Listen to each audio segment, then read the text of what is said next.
Movie start होती है तो हमें एक लड़का दिखाया जाता है जिसका नाम गोलीवर है।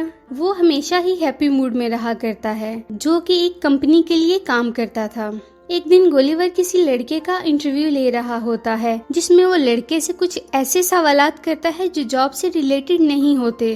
तभी वो ये जानता है कि ये लड़का तो सिलेक्ट हो गया है। फिर गोलीवर इस लड़के को ऑफिस का विजिट करवाता है।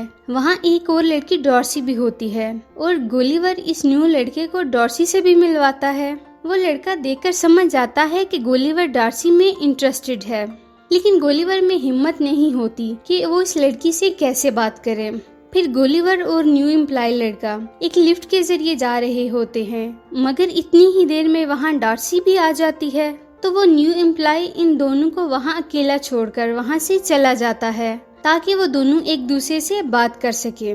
नेक्स्ट डे हम गोलीवर को देखते हैं कि वो वहाँ एंजॉय कर रहा है। फिर वो न्यू एम्प्लॉय वहाँ आ जाता है और उसे बताता है कि मेरी प्रमोशन हो गई है और अब से मैं तुम्हारा बॉस हूँ। वो लड़का गोलीवर को बताता है कि ये तुम्हारी नेचर ही है, जिसकी वजह से अभी तक तुम्हें प्रमोशन नहीं मिली, इसलिए तुम्हें अपनी नेचर को चेंज करना चाहिए, क्योंकि यही वजह है कि डॉर्सी भी अभी तक तुम में इंटरेस्टेड नहीं हुई। ये सुनकर गोलीवर अफसरदा हो जाता है और फिर वहाँ से वो डॉर्सी के ऑफिस आ जाता है। वहाँ से एक ट्रैवलिंग फार्म उठा लेता है। डॉर्सी उसे पूछती है कि तुम्हें ट्रैवलिंग में इंटरेस्ट है, तो वो उसे बताता है कि मैं इंग्लैंड, न्यूयॉर्क और इंडिया में भी घूम के आया हूँ। ये सुनकर डॉर्सी उसे कहती है कि तुम्हें तो फिर इन जगहों के बारे में लाजमी लिखना चाहिए जिन जगहों पर तुम घूम कर आए हो। लेकिन जब गोलीवर लिखने बैठता है तो उसे कुछ भी समझ नहीं आता कि वो क्या लिखे, क्योंकि डॉर्सी को इम्प्रेस करने के लिए उसने उसे झूठ बोला था, जबकि वो तो कहीं पर गया ही नहीं था। तो गोलीवर ऑनलाइन मुख्तलिफ आर्टिकल से मवाद चोरी करता है और एक आर्टिकल बनाता है, जिसे देखकर डॉर्सी खुश होती है और इम्प्रेस भी। डॉर्सी उसे कहती है कि तुम्हें बरमूदा ट्रायंगल जाकर भी कुछ न कुछ जरूर लिखना चाहिए। नेक्स्ट डे गोलीवर बरमूदा के लिए निकल पड़ता है। फिर वहाँ एक आदमी उसे बोट तक ले जाता है और बोट चलाने की सब इंस्ट्रक्शंस देता है कि आपने सिर्फ रेड निशान को फॉलो करते हुए आगे बढ़ना है और फिर तुम बरमूदा ट्रायंगल तक पहुँच जाओगे, और जब वापस आना हुआ तो इस बटन को बैक घुमा देना। जिस पर गोलीवर कहता है कि ये बात मेरे लिए इतनी बड़ी नहीं है, मैं ये आराम से कर लूंगा। इसके बाद गोलीवर बरमूदा के लिए निकल जाता है, लेकिन रास्ते में इसकी आंख लग जाती है। फिर इसकी बोट एक समुद्री तूफान में फंस जाती है। जब वो होश में आता है तो जो कुछ वो देखता है वो देखकर शॉक्ड हो जाता है। वो रस्सियों से बंधा हुआ था और बहुत छोटे छोटे लोग उसके सीने पर खड़े थे। इन छोटे लोगों ने गोलीवर की बॉडी के ऊपर एक ब्रिज भी बना रखा था और वो छोटे लोग गोलीवर को एक जॉइंट समझ रहे थे, जो कि उन लोगों के लिए खतरा है, उन्हें मार देगा और उन्हें खा जाएगा। वहाँ एक आर्मी होती है और आर्मी का जनरल भी था, लेकिन तभी गोलीवर अपने आप को आजाद करवाने की कोशिश करता है। वो छोटे लोग इसको फिर से खींचने लगते हैं। तभी गोलीवर वहाँ से गिर जाता है और एक छोटा सोल्जर गोलीवर के नीचे आकर दब जाता है। फिर वो छोटे लोग गोलीवर को बांधकर अपने किंग के पास ले जाते हैं। किंग के पास पहुंचकर गोलीवर किंग को बताता है कि ना तो मैं जायंट हूँ और ना ही डेमन, मैं एक नॉर्मल इंसान हूँ, और मुझे बताओ कि ये जगह कौन सी है, क्योंकि गोलीवर को अब तक लग रहा था कि जैसे उसके साथ कोई प्रैंक कर रहा है। फिर गोलीवर को एक जगह कैद कर दिया जाता है। वहाँ उसे एक और प्रिजनर भी मिलता है जिसका नाम होरिशियो होता है। होरिशियो बाकी लोगों की तरह छोटा था।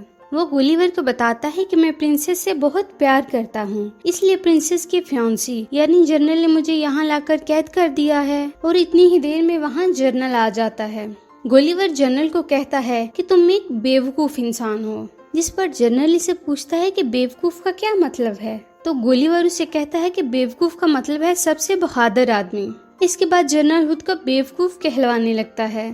फिर एक दिन जनरल गोलीवर को बैल की जगह लगाता है और खुद उसकी सवारी करता है। फिर उनकी सल्तनत पर एक दुश्मन सल्तनत अटैक कर देती है। पूरे महल को आग लगा दी जाती है और प्रिंसेस को भी किडनैप करने की कोशिश की जाती है। तभी वहाँ गोलीवर आकर प्रिंसेस को बचा लेता है, लेकिन पैलेस में आग लग जाती है और लोग पैनिक करके इधर उधर भागने लग जाते हैं। लेकिन गोलीवर कहता है कि मैं ये आग बुझा दूंगा, और वो आग बुझा देता है। इस दौरान वो जनरल को भी गीला कर देता है, जो गुस्से में वहाँ से भाग जाता है।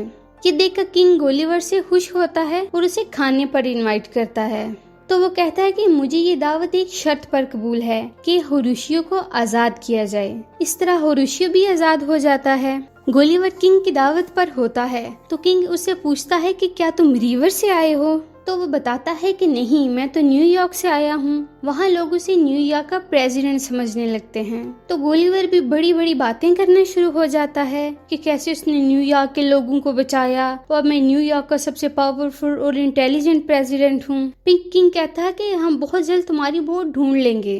पिंक किंग गोलीवर के लिए एक आलीशान घर तामीर करवाता है ताकि गोलीवर आराम से जिंदगी गुजार सके।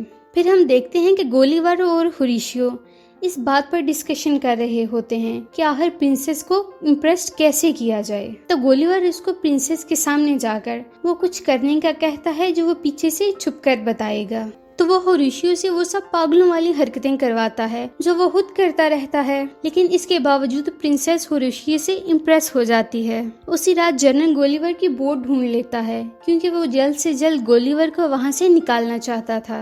बोट से उसे अपना मोबाइल मिल जाता है जिस पर डॉर्सी का वॉइस मैसेज आया है। डॉर्सी उसे कहती है कि वो उसे मिलने के लिए वहाँ आना चाहती है।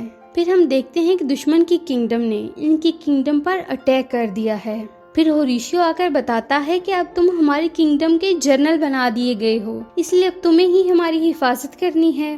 फिर गोलीवर दुश्मन से लड़ने इनके सामने आता है, पर दुश्मन इसकी बात नहीं सुनते और उस पर अटैक कर देते हैं। पर गोलीवर बहुत बड़ा था इसलिए उसे कुछ नहीं होता और वो इनको शिकस्त दे देता है। और अब वो जनरल गोलीवर से और ज्यादा जेलस होने लगा था। फिर सब इस जीत का जश्न मनाते हैं। वहाँ गोलीवर को एक हीरो बना दिया जाता है। गोलीवर को और भी ज्यादा सहूलियात दी जाती हैं। उधर प्रिंसेस जनरल से एंगेजमेंट तोड़ देती है जिससे जनरल को काफी गुस्सा आता है और दुश्मनों की टीम के पास चला जाता है। जनरल ने गोलीवर की बोर्ड से वो मैगजीन चुरा ली थी जिस पर रोबोट बनाने का मेथड बताया गया था। तो वो जनरल रोबोट बनाकर गोलीवर के सामने आ जाता है। गोलीवर जब इस रोबोट को देखता है तो काफी डर जाता है। वो रोबोट उसे उठाकर हवा में उछालने लगता है और सबको गोलीवर की हकीकत पता चल जाती है। तो सबको बताता है कि उसने आज तक जो बड़ी बड़ी बातें की वो सब झूठ थी। फिर वो जनरल गोलीवर को बांधकर एक जगह पर भेज देता है।